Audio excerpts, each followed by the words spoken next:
Lors d'une conférence, l'un des participants m'a demandé comment allier la santé et la sécurité au travail à la gestion financière de l'entreprise.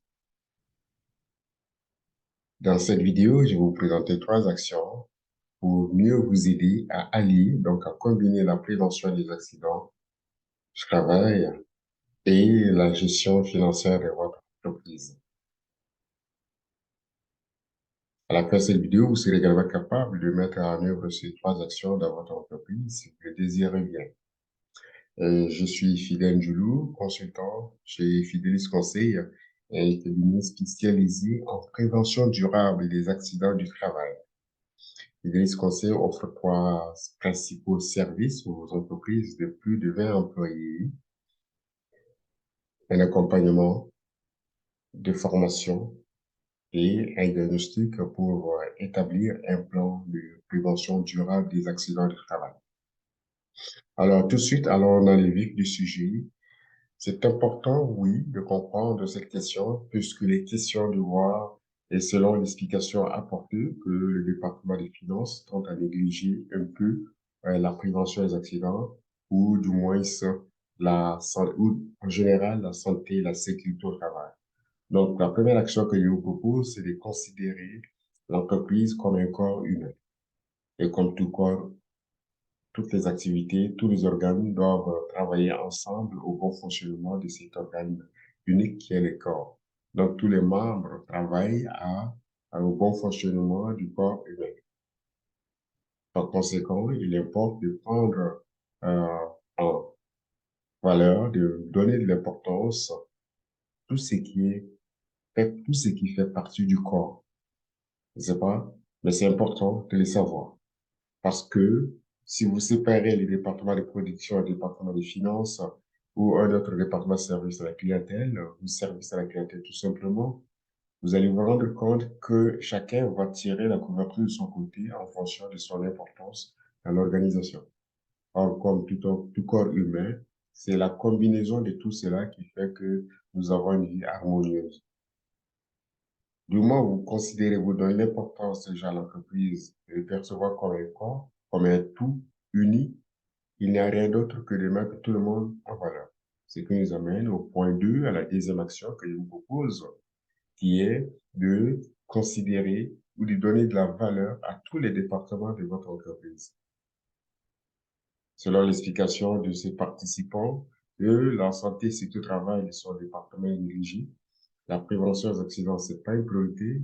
Le département des finances trouve que c'est pas rentable et la direction générale de l'entreprise suit cette explication. Et donc, il est difficile au niveau du département de santé et sécurité au travail de mettre en valeur la prévention des accidents. Ils sont démunis, ils n'avaient pas d'argument et les finances les relèguent au second plan. Donc, ils sont abandonnés à l'être soir. Or, dans une bonne organisation, si vous voulez que tout marche bien, comme je le disais tantôt, c'est important de valoriser chaque département. Le département des ressources humaines est aussi important que celui des finances et la production. Donc, privilégier un département au détriment de l'autre peut affecter la performance globale de l'entreprise. Cela aura des répercussions à court et à long terme, aussi bien sur la production que sur la rentabilité. Donc, il n'y a pas que les finances seules qui fonctionnent dans une entreprise. Excusez-moi la tautologie, mais c'est important, comme je disais, je vais insister dessus, que toutes les ressources valent. Et c'est à vous de mettre tout en valeur. Donc, c'est une question euh, de volonté, c'est un état d'esprit, puisqu'il y a des entreprises qui arrivent à valoriser la santé et la sécurité au travail. Ce qui m'amène à vous proposer la troisième action, qui est d'élever la santé et la sécurité au travail au rang des axes stratégiques de l'entreprise. Ça serait plus facile de se servir de la santé et la sécurité au travail comme un élément fédérateur de toutes les fonctions de votre organisation. Comment cela est possible?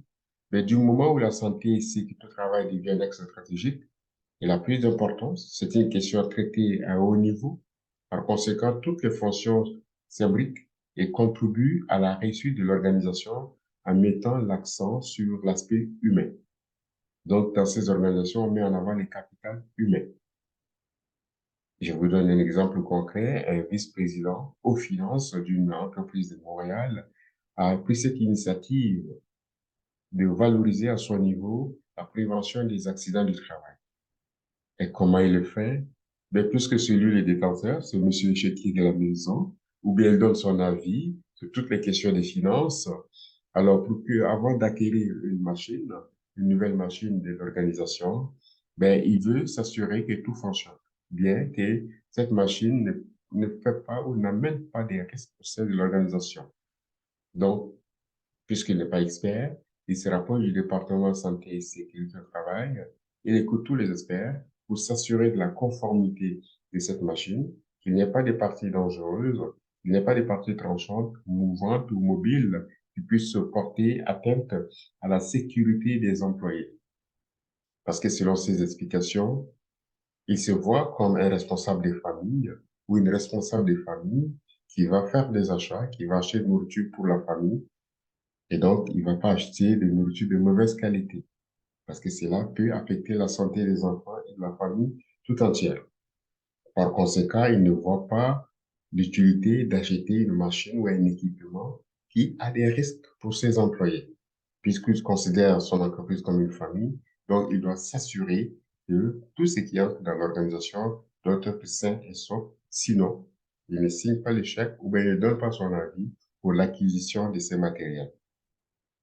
En résumé, je vous ai présenté trois actions. Premièrement, c'est de considérer l'entreprise comme un corps humain. Donc, c'était tout. Deuxièmement, de valoriser tous les départements de l'entreprise. Troisièmement, non de moindre, d'élever la santé et sécurité au travail au rang des axes stratégiques. Si vous avez aimé cette vidéo, je vous invite à cliquer sur j'aime ou à vous abonner à notre chaîne Fidelis Conseil pour pouvoir être à l'affût de d'autres vidéos. Pour aller plus loin dans votre démarche, je vous propose, pour mieux prévenir vos accidents, de télécharger gratuitement un outil qui s'appelle les 5 étapes de prévention durable. Merci de votre attention.